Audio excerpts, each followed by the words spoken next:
Halo semuanya, nama aku Clarissa Sutana, aku dari Fuse Gading Serpong. Dan hari ini kita akan membahas tentang stepping out of our comfort zone. Dan sebelum kita mulai, mari sama-sama kita bersatu di dalam doa. Tuhan Yesus, terima kasih Tuhan untuk hari ini yang Kau berikan bagi kami. Terima kasih Bapa, kalau sebentar kami ingin mendengarkan sedikit daripada firman-Mu, biar Engkau berkati mulut bibir hamba-Mu agar dapat menyampaikan sedikit dari firman-Mu dengan baik, yang dapat mudah dimengerti oleh teman-teman, dan yang mendengarkan juga bisa mendapatkan rema. Terima kasih Bapa, dalam nama-Mu kami sudah berdoa dan bersyukur. Haleluya, amin. Oke teman-teman, sesuai yang tadi sudah aku bilang, hari ini kita mau bahas tentang stepping out of our comfort zone. Ya, berarti kita gimana caranya kita bisa keluar dari zona nyaman kita, hidup menurut kehendak Tuhan. Which is, it is something that is not easy nowadays, karena kita tahu bahwa sekarang itu kita hidup di dunia yang sudah tidak baik-baik saja, dunia yang jahat ya teman-teman, dan sudah semakin krisis moral, dan banyak sekali bahkan nilai-nilai Kristiani itu yang sudah dikompromikan dengan keadaan dunia ini, dengan norma-norma dunia ini yang tidak sesuai dengan kehendak Tuhan. Dikompromikan, dinormalisasikan, dan bahkan mungkin ada beberapa yang mempromosikan. Ya, dan nggak apa-apa tuh kalau kita melakukan itu, kan itu perkembangan zaman, kan itu namanya kita menjadi orang yang open minded, kan itu hak asasi manusia. Nah makanya nggak jarang ya teman-teman kalau kita mendapati mungkin pasangan yang belum menikah tapi tinggal dalam satu atap, ataupun yang sudah menormalisasikan LGBTQ dan juga hidup dalam penyimpangan sosial, tapi mereka juga bahkan sudah tidak malu untuk mengakui status mereka lagi di depan umum.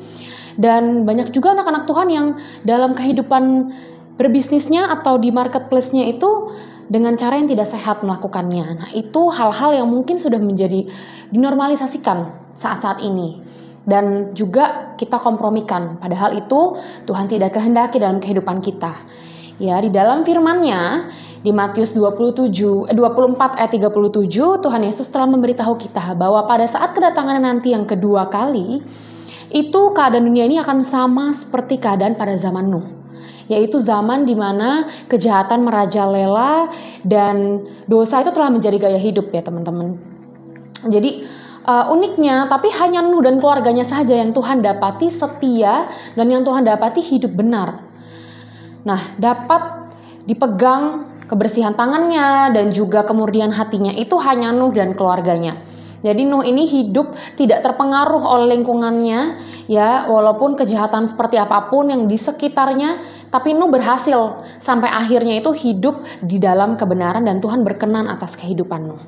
Ya, pada masa itu waktu Nuh membangun bahtera dan mengikuti kehendak Allah dan hidup tidak sama dengan lingkungan yang penuh dengan kejahatan, Nuh itu dicemooh. Mungkin teman-teman bisa bayangin ya, hidup mungkin bisa diibaratkan sebagai alien ya. Jadi beda sendiri dari yang lain. Yang lain melakukan kejahatan, tapi Nuh ini enggak. Dan bahkan membangun bahtera di saat tidak ada hujan. Dicemooh oleh orang-orang, ditertawakan. Ngapain bangun bahtera? Enggak ada apa-apa segede gitu berpuluh-puluh tahun. Sampai enggak tahu kok kayak nggak jadi-jadi juga. Bangun hanya berdelapan bersama keluarganya. Mendapatkan begitu banyak cemooh, tapi tetap bisa ikut Tuhan. Tetap mengikuti membangun bahtera Nuh sampai selesai dan percaya akan janji Tuhan dan hidup dalam kebenaran, itu pastinya sangat gak mudah teman-teman ya. Dan it's really amazing gitu kalau bisa kita hidup seperti itu.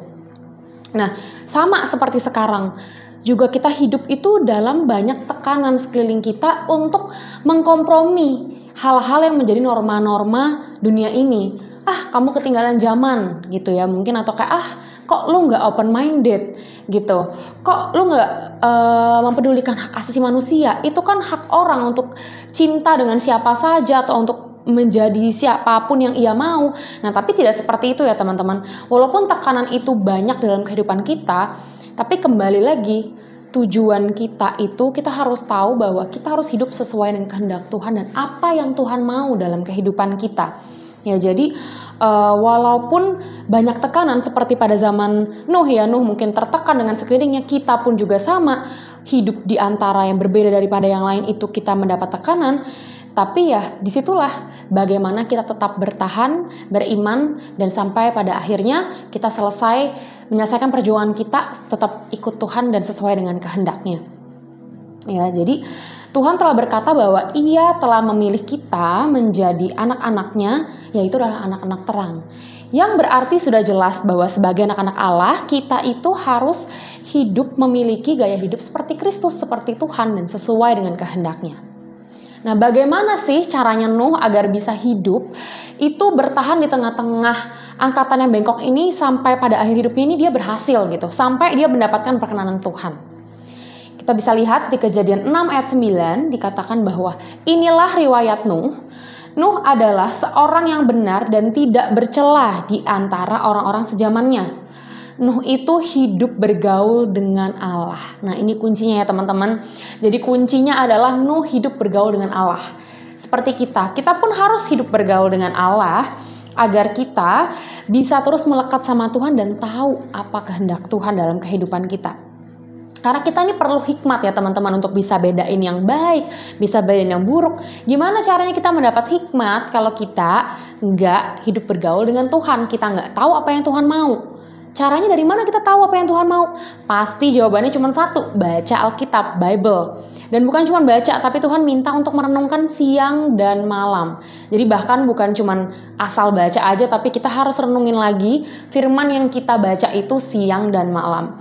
Ya penting juga teman-teman, zaman sekarang banyak yang mengambil comot-comot ayat dan menafsirkan sesuai dengan asumsi mereka sendiri. Atau tidak benar-benar melihat historical base dari ayat tersebut ataupun keseluruhan perikopnya. Jadi suka banyak yang salah arti.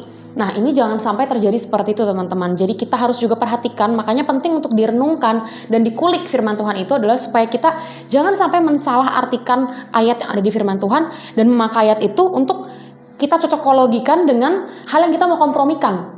Jadi kita hanya mengikuti Alkitab itu, hanya sebagian apa yang kita anggap menyenangkan hati kita atau yang kita anggap gampang untuk dilakukan. Sedangkan yang bagian sulitnya itu kita nggak mau lakukan. Nah nggak bisa seperti itu karena itu adalah sebuah kesatuan di mana kita harus menjalankan semuanya. Gitu. Jadi jangan sampai salah ya teman-teman ya menafsirkan Alkitab itu ayat jangan sampai salah serta jangan memilih-milih. Oh yang ini aja nih aku melakukan yang ini nggak mau, itu nggak boleh seperti itu ya teman-teman karena Tuhan menghendaki ya seluruh satu Alkitab itu semua adalah perintah Tuhan. Ya, kemudian di ayat yang tadi sudah aku bacakan, poin kedua juga adalah di sini dikatakan Nuh adalah seorang yang benar dan tidak bercela di antara orang-orang sezamannya. Nah, berarti kita harus hidup di poin kedua ini adalah tidak sama dengan dunia. Ya, kita harus hidup sesuai dengan apa yang Tuhan mau. Di Roma 12 ayat 2 dikatakan bahwa janganlah kamu menjadi serupa dengan dunia ini, tetapi berubahlah oleh pembaharuan budimu sehingga kamu dapat membedakan mana yang baik, ya, mana yang bukan, manakah kehendak Allah, ya, apa yang baik dan berkenan kepada Allah dan yang sempurna.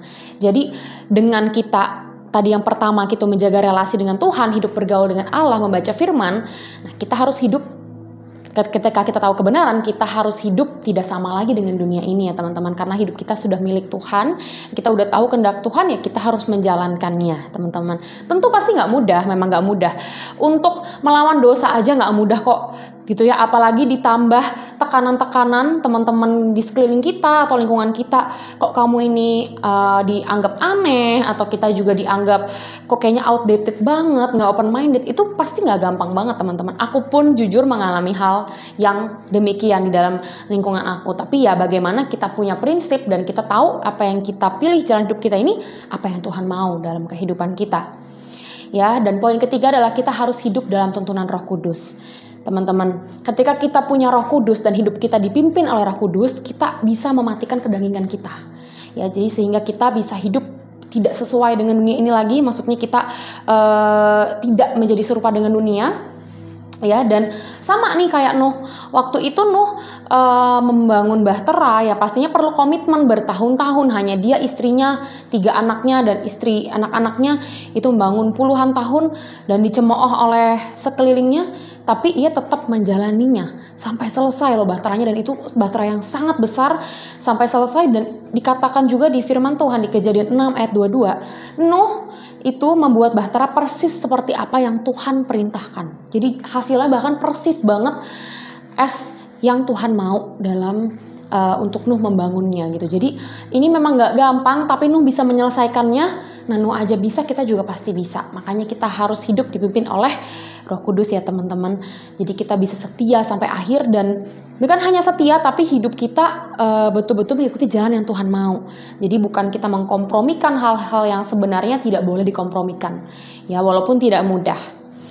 Ya teman-teman, jadi pada akhirnya kita itu harus hidup tetap percaya dan beriman kepada Tuhan Yesus apapun situasi kita, dan kita hidup dalam firman-Nya agar dapat kita bertahan tidak menjadi serupa dengan dunia ini dan bertahan menghadapi hari-hari yang sudah tidak baik-baik saja ini ya teman-teman.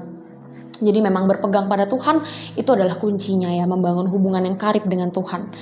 Dan agar kelak pada akhirnya Tuhan dapat berkata kepada kita bahwa sebab engkaulah yang kulihat benar di hadapanku. Nah itu adalah sebuah kebanggaan ya teman-teman, kalau Tuhan bisa berkata seperti itu pada kita di akhir hidup kita nanti. Dan memang dunia ini semakin jahat, tetapi orang yang hidup dalam kasih karunia Tuhan akan mampu bertahan dan tetap hidup di dalam kebenaran. That's all from me. God bless you and have a good Fuse Day.